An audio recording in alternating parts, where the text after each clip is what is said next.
Hi everyone, welcome to Ashirali and welcome to Tuesday Talks, a space where we learn and grow together. Today's Tuesday Talks is dedicated to how can you practice yoga at home without any of these equipments, or maybe with some that you have easily available. Let's get into the video. What do you need to practice yoga? Well, do you need that? No. Do you need that? No. You basically just need yourself, your body, and a will to have a better life, a better mind, and a better body. That's it. Now, why do we use these things to practice yoga? Well, all of us have different bodies and different types of bodies and different shapes of body and different levels of flexibility, different levels of strength. And just to make our practice a little bit easier, we use a few equipments to make our life easier.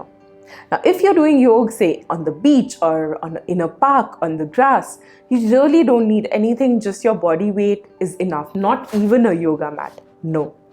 But yes, if you are practicing yoga indoors to protect your knees, to protect your joints, you would probably need a yoga mat. Now let's get into the few things that you would need and why would you need it and what is a replacement for if you don't want to invest in something like this, or if you're traveling and you don't want to carry something with you. So the first thing is the yoga mat.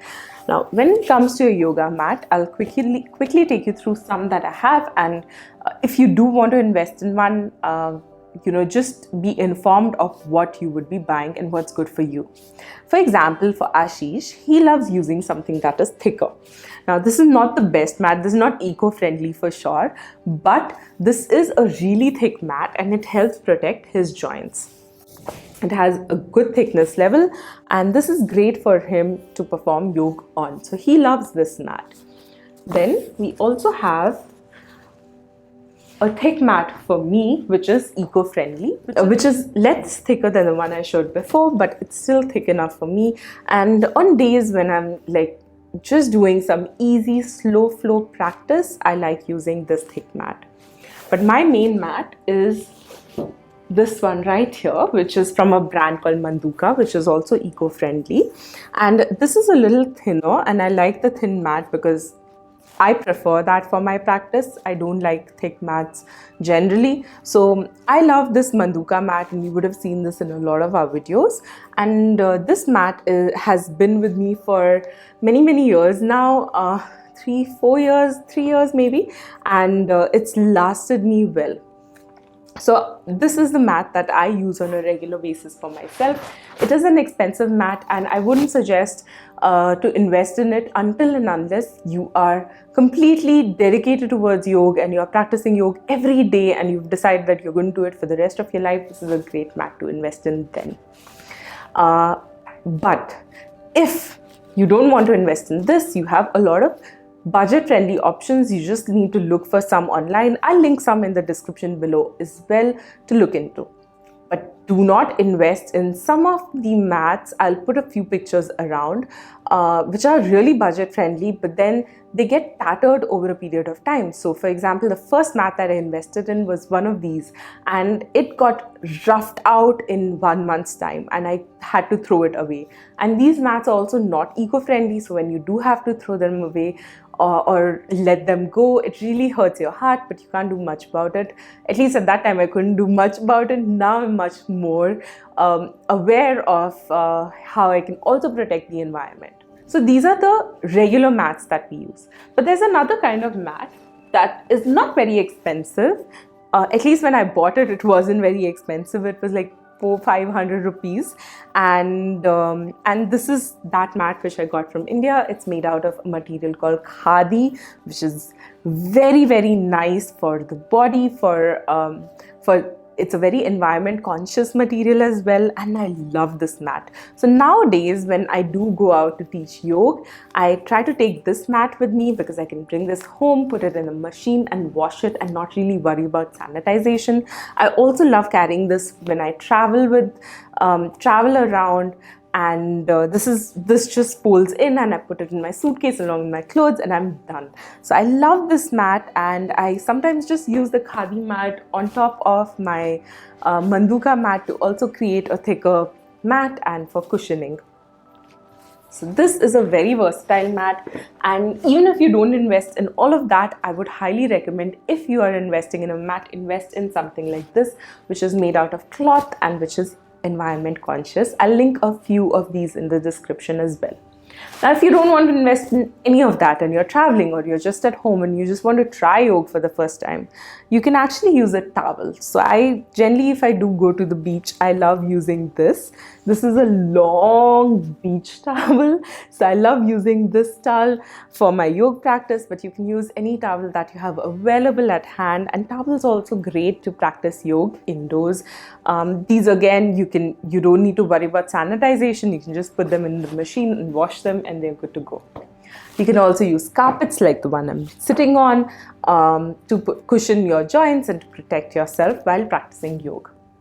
Now, moving on from mats, the other things you may need to kind of help you get into an asana easily. When people say we are not flexible enough to do yoga, well, you don't need to be flexible enough to do yoga.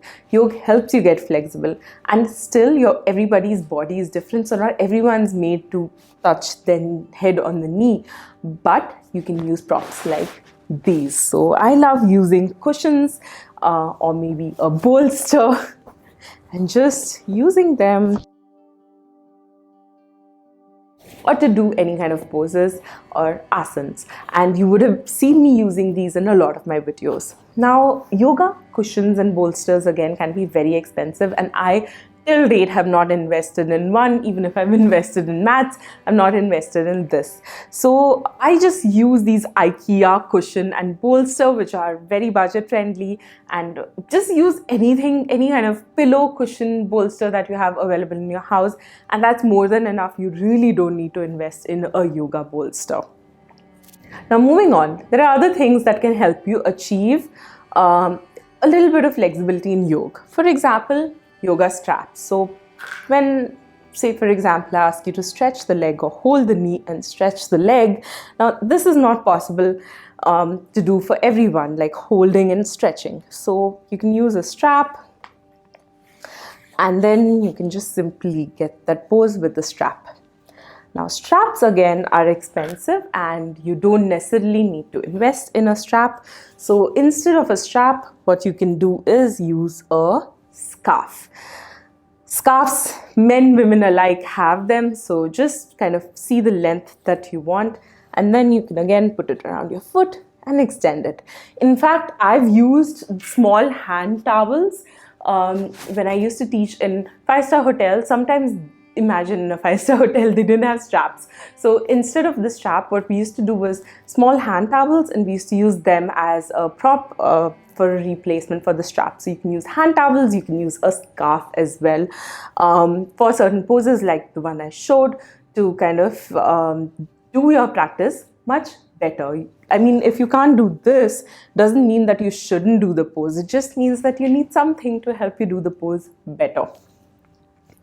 And finally, there are yoga blocks. As you can see, I have 2 different yoga blocks. I invested in these separately over a period of time. Yoga blocks also are very expensive, but yoga blocks are definitely handy. So if you do have to invest in, say, 2 things yoga related, I would suggest invest in blocks and a mat. Maybe that one or that one. I would maybe recommend these 2 for sure.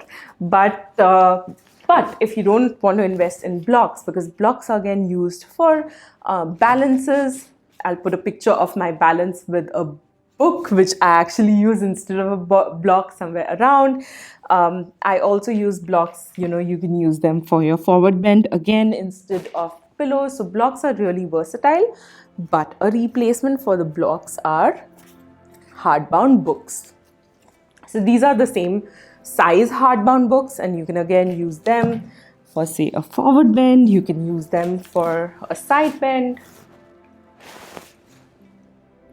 You can also use them for balancing. So blocks Books, hardbound books can be used instead of blocks. You can also use them for, say, doing a butterfly. So if you can't touch your knee all the way down to the ground, you can use books under your knees as support and sit up straight.